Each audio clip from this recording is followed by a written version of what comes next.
घनश्याम की आयु आकाश की आयु से 3 गुनी है। एक तो है घनश्याम, एक है आकाश, 3 गुनी है तो 3 1 का रेशो आ जाएगा।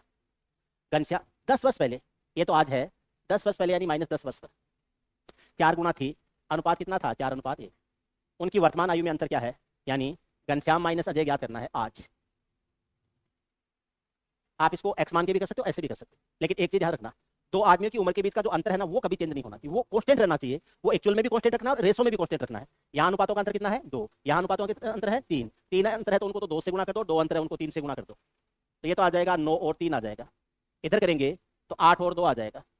अब देखो इधर भी 6 का अंतर है, इधर भी 6 का अंतर है, इधर भी 6 का अंतर है, तो जो 6 अनुपात है देखो, 6 का अंतर हो गया। अब ये जो 8 वाला है, ये तो बढ़ के 9 हो गया और 2 वाला बढ़ के 3 हो गया, तो 8 वाला 1 बढ़ के 9 हुआ है, 2 वाला 1 बढ़ के 3 हुआ है। एक एक अनुपात बढ़ा है, एक अनुपात घनश्याम बढ़ा है और एक अनुपात है वो आकाश बढ़ा है। एक अनुपात है वो 10 वर्ष के बराबर हो जाएगा। एक अनुपात का मान 10 वर्ष है तो 9 अनुपात का मान हो जाएगा 90 और 3 अनुपात का मान हो जाएगा 30। घनश्याम है 90 वर्ष का और आकाश है 30 वर्ष का।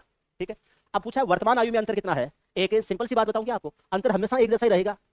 आज भी अंतर वही है, आज से 10 साल पहले भी अंतर वही था, आज से 10 साल बाद में भी अंतर वही होगा। उम्र के साथ में कुछ भी चेंज हो सकता है, योग चेंज हो सकता है, अनुपात चेंज हो सकते हैं, उनकी से बनने वाली इक्वेशन चेंज हो सकती है, लेकिन दो आदमियों की उम्र का अंतर कभी चेंज नहीं होता है। याद रखना, अंतर कभी चेंज नहीं होता। इसका मतलब क्या है, एक अनुपात का मान 10 है तो यहाँ 9 और 3 का अंतर कितना होता है? 6। 6 का मान 60 हो जाएगा। 8 और 2 का अंतर कितना होता है? 6। 6 का मान 60 हो जाएगा। वैसे 90 और 30 को घटाओगे तो भी 60 आ जाएगा। 10 वर्ष पहले कितना था? 80 और 20 था, तो 80 और 20 का अंतर भी 60 आ जाएगा। अंतर आज का पूछ लो, चाहे आज से 10 वर्ष बाद का पूछ लो, चाहे आज से 10 वर्ष पहले का पूछ लो, अंतर कभी चेंज नहीं होता। आपका